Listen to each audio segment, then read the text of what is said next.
রমাদান মোবারক। রমাদান মাসে প্রতিদিন একটি ভালো কাজ। আমাদের আজকের এপিসোডে রয়েছে দোয়া, আল্লাহর কাছে দোয়া। তো আজকে আমরা আল্লাহর কাছে দোয়ার করার যে গুরুত্ব সেটা নিয়ে আলোচনা করব ইনশাআল্লাহ। আমরা দেখি কোরআনে এবং হাদিসে বারবার আল্লাহ সুবহানাহু ওয়া তাআলা এবং রাসূল সাল্লাল্লাহু আলাইহি ওয়াসাল্লাম আমাদেরকে স্মরণ করিয়ে দিয়েছেন আল্লাহর কাছে ফিরে যাওয়া, আল্লাহর কাছে চাওয়ার ব্যাপারে। কোরআনে এসেছে সূরা গাফিরে, তোমাদের পালনকর্তা বলেন, তোমরা আমাকে ডাকো, আমি সাড়া দেব। যারা আমার ইবাদতে অহংকার করে তারা সত্যই জাহান্নামে দাখিল হবে লাঞ্ছিত হয়ে। তাহলে আল্লাহ সুবহানাহু ওয়া তাআলা এখানে নিজ থেকে আমাদেরকে বলছেন যে তোমরা আমাকে ডাকো এবং আল্লাহ সুবহানাহু ওয়া তাআলা অবশ্যই সেটাকে সাড়া দিবেন। সূরা ফুরকানে বলা হয়েছে, বলুন আমার পালনকর্তা পরোয়া করেন না যদি তোমরা তাকে না ডাকো। তোমরা মিথ্যা বলেছ, অতএব সত্তর নেমে আসবে অনিবার্য শাস্তি। অর্থাৎ আমরা যদি আল্লাহকে ডাকি সেটা হচ্ছে আমাদের নিজেদেরই জন্য, নিজেদেরই লাভের জন্য। আল্লাহ সুবহানাহু ওয়া তাআলার এতে কোনো কিছুই হ্রাস বৃদ্ধি হবে না, বরং না ডেকে আমরা আমাদের নিজেদেরই ক্ষতি সাধন করছি। সূরা বাকারার 186 নম্বর আয়াতে আল্লাহ অত্যন্ত সুন্দরভাবে বলেছেন, আর আমার বান্দারা যখন তোমার কাছে জিজ্ঞাসা করে আমার ব্যাপারে, বস্তুত আমি রয়েছি সন্নিকটে। যারা প্রার্থনা করে তাদের প্রার্থনা কবুল করে নেই যখন আমার কাছে প্রার্থনা করে। কাজে আমার হুকুম মান্য করা এবং আমার প্রতি নিঃসংশয়ে বিশ্বাস করা তাদের একান্ত কর্তব্য, যাতে তারা সৎপথে আসতে পারে। সুবহানাল্লাহ। এখানে আমরা দেখি যে আল্লাহ সুবহানাহু ওয়া তাআলা বলছেন যে আল্লাহর যে কোনো বান্দা, এখানে বলেন নাই যে এটা মুসলিম হতে হবে, মুমিন হতে হবে, মোত্তাকি হতে হবে, তারপরেই আমরা আল্লাহর কাছে চাইতে পারবো। বরং আল্লাহর যে কোনো বান্দা আল্লাহর কাছে যখনই কোনো কিছু চায়, আল্লাহ সরাসরি তার জবাব দেন যে তিনি তার এত নিকটবর্তী রয়েছেন যে সেই ডাক কখনই মিস হয় না। এবং আল্লাহ সুবহানাহু ওয়া তাআলা বলছেন, যখনই কেউ আল্লাহর কাছে দোয়া করে আল্লাহ প্রার্থনা কবুল করে নেন। তো এর চেয়ে বেশি আমাদের আর কী বা চাইবার আছে আল্লাহ সুবহানাহু ওয়া তাআলার কাছে, যে তিনি নিজে থেকে বান্দার জন্য অপেক্ষা করেন। বান্দা যখনই চাইবে তিনি সাথে সাথে সেই বান্দার দোয়া কবুল করে নেন। হাদিসে এসেছে, এটা একটা হাদিসে কুদসি, আল্লাহ সুবহানাহু ওয়া তাআলা বলেছেন রাসূল সাল্লাল্লাহু আলাইহি সাল্লামের ভাষায় যে হে আদম সন্তান, তুমি যতক্ষণ পর্যন্ত আমাকে ডাকবে এবং আমার উপরে আশা করবে, আমি তোমাকে ক্ষমা করে দিব, তুমি যাই করো না কেন। হে আদম সন্তান, তোমার অন্যায় বা পাপ বা গুনাহ যদি আকাশ সমান হয়, আকাশে মেঘ সমানও হয়, এবং তুমি আমার কাছে মাফ চাও, আমি তোমাকে ক্ষমা করে দিব। হে আদম সন্তান, তুমি যদি আমার কাছে আসো পৃথিবী ভর্তি গুনাহ নিয়ে এবং শুধুমাত্র আমার সাথে কাউকে শিরক না করে, এবং তারপরেও আমি তোমাকে পৃথিবীর সমান ফরগিভনেস অথবা ক্ষমা তোমাকে দিয়ে দিব। তো এখানে আমরা দেখি যে আল্লাহ সুবহানাহু ওয়া তাআলার কাছে চাইলে আমরা যে অবস্থাতেই চাই না কেন, আল্লাহ সুবহানাহু ওয়া তাআলা সেই দোয়ার জবাব দেন। এবং আমরা অনেক সময় হতাশ হয়ে যাই, শয়তান আমাদেরকে হতাশ করে দেয় যে আমরা কত অন্যায় করেছি, কত ভুল করেছি, এখন কিভাবে আল্লাহর সামনে দাঁড়াবো, কিভাবে আল্লাহর সামনে চাইবো আমি কিছু। কিন্তু আল্লাহ সুবহানাহু ওয়া তাআলা এখানে বলে দিচ্ছেন যে আমরা যত গুনাহ করি না কেন শিরক ছাড়া, তারপরেও যদি আল্লাহর কাছে ক্ষমা চাই, তারপরেও যদি আল্লাহর কাছে ডাকি, আল্লাহ সুবহানাহু ওয়া তাআলার ক্ষমা হচ্ছে অফুরান। দুনিয়া এবং আসমানে যা কিছু রয়েছে তাকেই ভরপুর করে দেয় আল্লাহ সুবহানাহু ওয়া তাআলার কে যখন আমরা ডাকি। এখান থেকে ইবনে রজব রাহমাতুল্লাহ আলাইহি বলেছেন যে এই হাদিসটা থেকে আমরা তিনটা জিনিস আসলে দেখি। একটা হচ্ছে আল্লাহ সুবহানাহু ওয়া তাআলাকে আমরা যখন ডাকবো, যখন তার কাছে দোয়া চাইবো, কোনো কিছু চাওয়ার থাকলে আমাদেরকে এটা স্মরণ করতে হবে যে আল্লাহর উপরে আমরা আশা রাখবো। সো এই পজিটিভিটি, এই আল্লাহর উপরে একটা পজিটিভ কনসেপ্ট যদি আমাদের থাকে, তাহলে সেই দোয়া চাওয়াটা অনেক বেশি সহজ হবে আমাদের জন্য। এবং আমরা যত গুনাহ করি না কেন আল্লাহর কাছে ক্ষমা চাইতে আমাদের কখনোই দ্বিধাগ্রস্ত হওয়া উচিত না।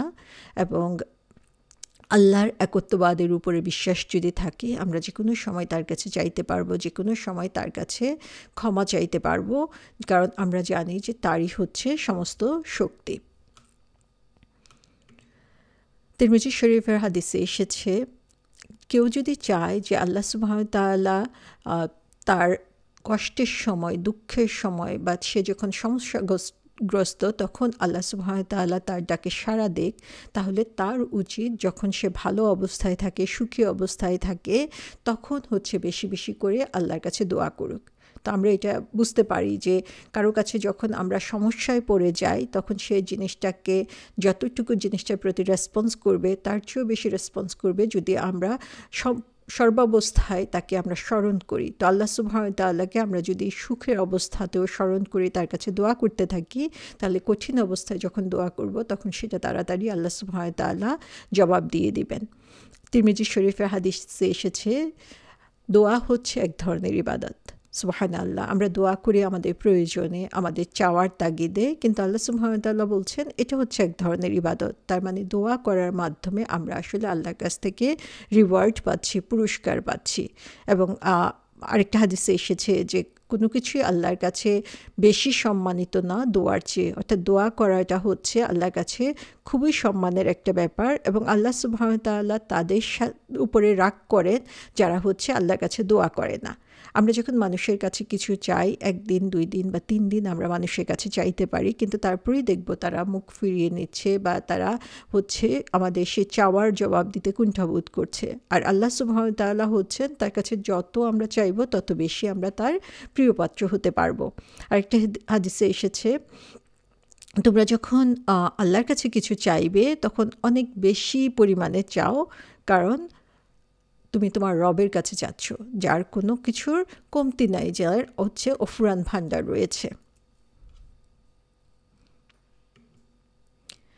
সো এখান থেকে আমরা দেখি যে দোয়া আসলে অনেক গুরুত্বপূর্ণ একটা জিনিস। এই দোয়ার মাধ্যমে আমরা কি করছি, আল্লাহ সুবহানাহু ওয়া তাআলা আমাদেরকে নির্দেশ দিচ্ছেন দোয়া করার জন্য, আমরা আল্লাহ সুবহানাহু ওয়া তাআলা সেই নির্দেশ পূরণ করে আসলে তার আনুগত্য দেখাচ্ছি আমরা এখানে।